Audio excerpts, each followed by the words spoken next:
Magandang buhay mga bata!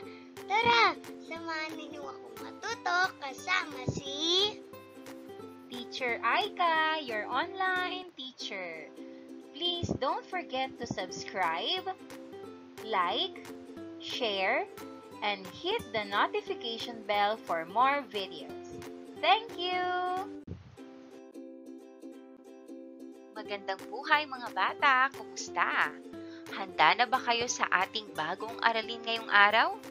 Kung oo ang iyong sagot, simulan na natin.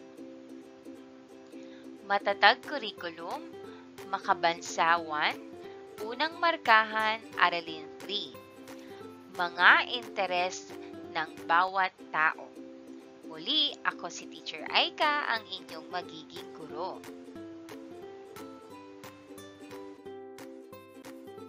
Bago tayo magsimula, narito ang ating pag-aaralan. Pamantayang pangnilalaman. Nauunawaan na ang bawat tao ay may individualidad o individuality. Pamantayan sa pagganap. Naipapamalas na ang bawat tao. Narito ang ating layunin. Na ibibigay ang pagkakaiba-iba ng bawat tao batay sa interes, paboritong alagang hayop, paboritong lugar at paboritong laruan.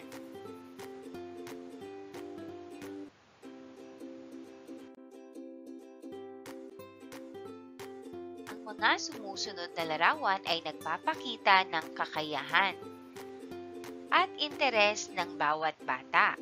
Tingnan natin isa-isa.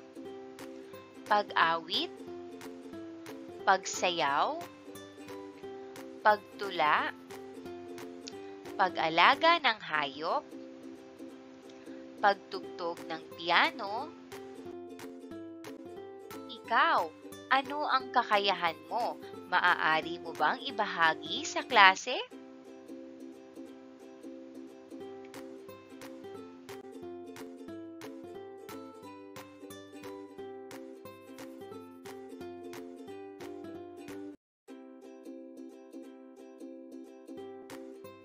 Kaya mo bang ipakita sa iba ang iyong kakayahan?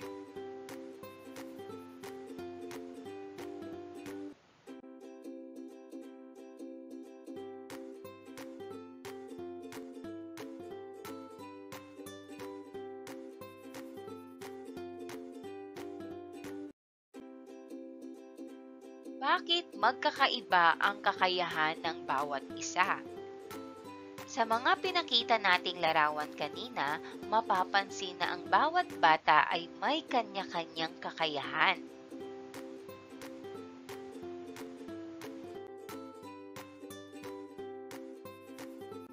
Lagi mong tatandaan na bilang isang bata, mapauunlad mo ang natatangi mong kakayahan o talento sa pamamagitan ng mga sumusunod.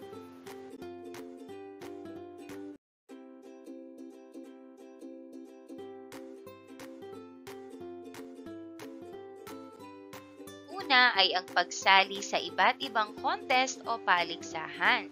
Sa ganitong paraan, mahahasa mo ang kakayahan na mayroon ka.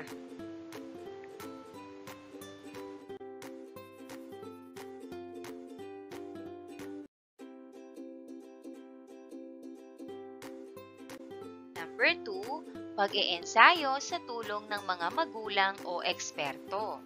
Maaari kang magpatulong kay nanay, kay tatay, kay ate, kay kuya, o kay lolo at lola.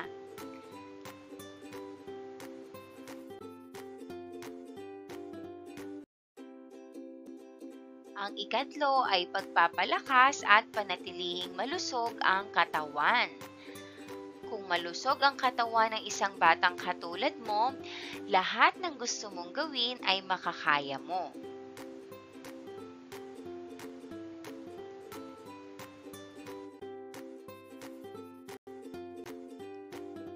Paborito ang tawag sa mga bagay, tao o lugar na gusto natin. Samantalang ang interes ay tumutukoy sa nais mong gawin na may kinalaman sa iyong kakayahan o mga paborito. Pansinin ang paborito at interes ng mga batang babanggitin ko.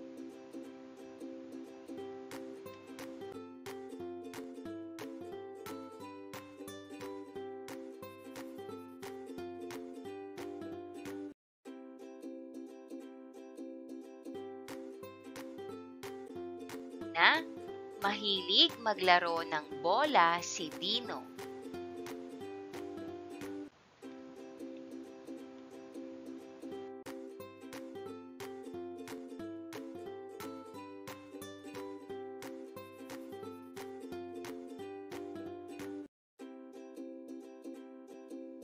Ikalawa, bahay-bahayan ang paboritong laro ni Mila at Luna.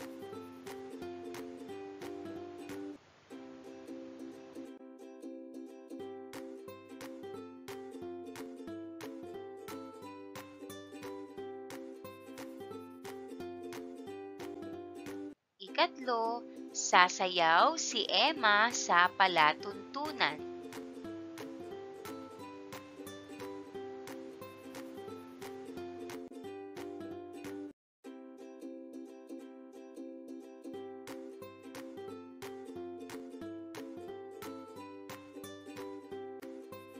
Ikaapat, paboritong pagkain ni Leo ang pansit at puto.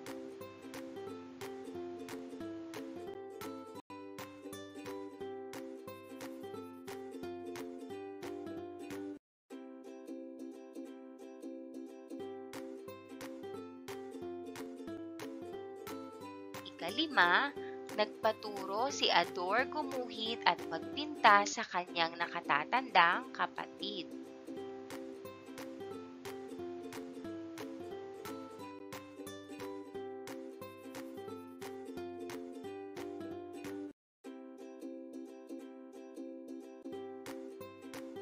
Ano ang napansin nyo sa mga paborito at interes ng mga bata? Alin sa mga sumusunod ang paborito? Alin naman sa mga sumusunod ang interes?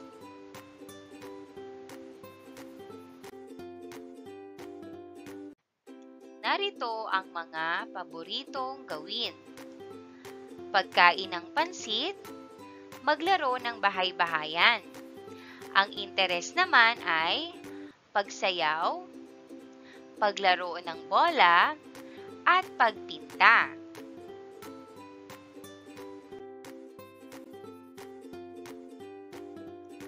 Bakit magkakaiba ang paborito at interes ng bawat isa?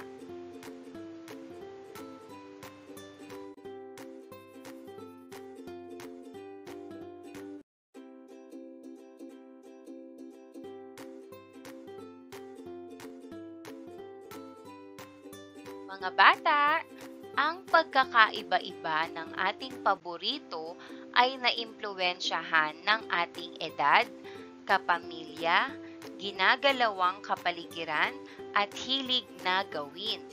Maaaring may kakayahang namana sa mga magulang. Magkakaiba ang interes at paborito ng bawat isa dahil magkaiba tayo ng pinagmulan at pinanggalingan.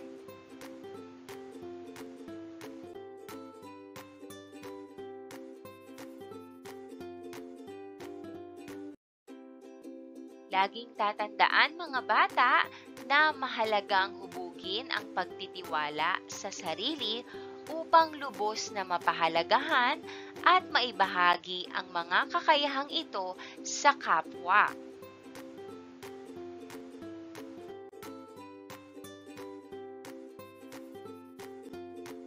Para sa ating gawain, iguhit ang masayang mukha kung ang ipapakita kong larawan ay iyong paborito. Malungkot na mukha naman kung hindi. Number 1, pag-awit. Number Galing ah! Binabati kita dahil sa napakahusay mong pagsagot sa mga katanungan at mga gawain. Muli, ako si Teacher Aika, ang inyong guro para sa araling ito. Hanggang sa muli mga bata, paalam!